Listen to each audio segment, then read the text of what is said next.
آخري موضوع د تیوري ریلیټډ نن وایو چې هغه موږ سره نیم کنونشن دی.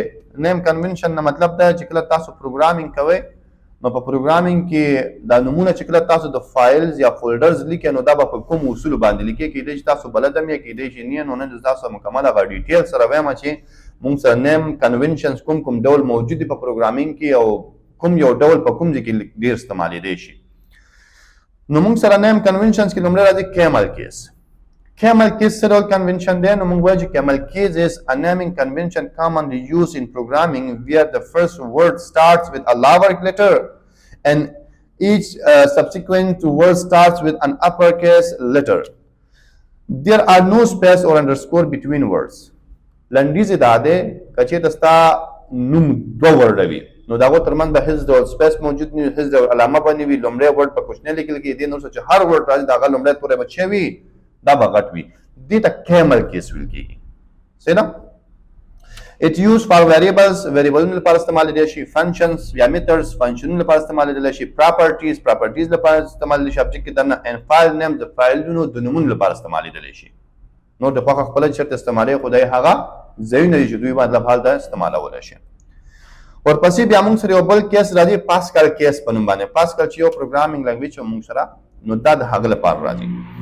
Pascal case, a naming convention where each word in a name starts with an uppercase letter and there are no spaces, underscores or hyphens between words.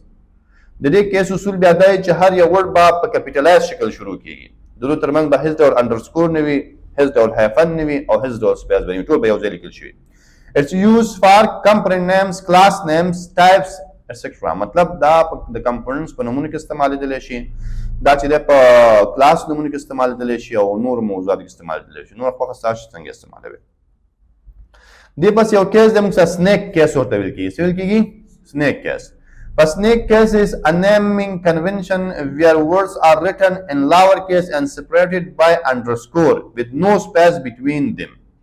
نو سنیک کیس لکه څنګه چې مار داسې اوږد رواني که نه دا لیکل هم دغسې موږ په یوې طریقې سره اوږد کړو، لاندې سر چې ورکوو انډرسکور ورکوو.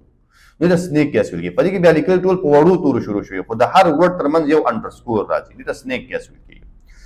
It's not common in JavaScript but it's used heavily in Python. دا په JavaScript کې بیا عام نه دی خو Python کې ډېر زیات استعمالیږي. موضوع باندې پوه شوئ؟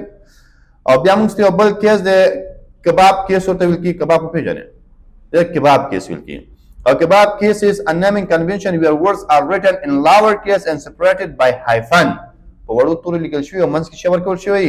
hyphen ورکول شوی وي. نو دوی ته نوم ورکړی چې کباب کیس. with no space between them چې منځ کې به هیڅ space موجود نه وي. It's common for file name, classes name, IDs. دا چې دی د څه لپاره دی؟ فایلونو نومونه چې کله جوړو، کلاسز چې اخلو لکه سیسس کلاسز چې اخلو او آیډیانې چې اخلو د هغه لپاره موږ له دې نه څه کوو؟ استفاده کوو. نو دا موږ اوورآل چې دي naming conventions دي په پروګرامینګ کې چې کله تاسو نومونه د فایلونو لیکئ یا د پروجیکټس لیکئ نو تاسو له دغه کیسونو څه کوئ؟ استفاده کوئ.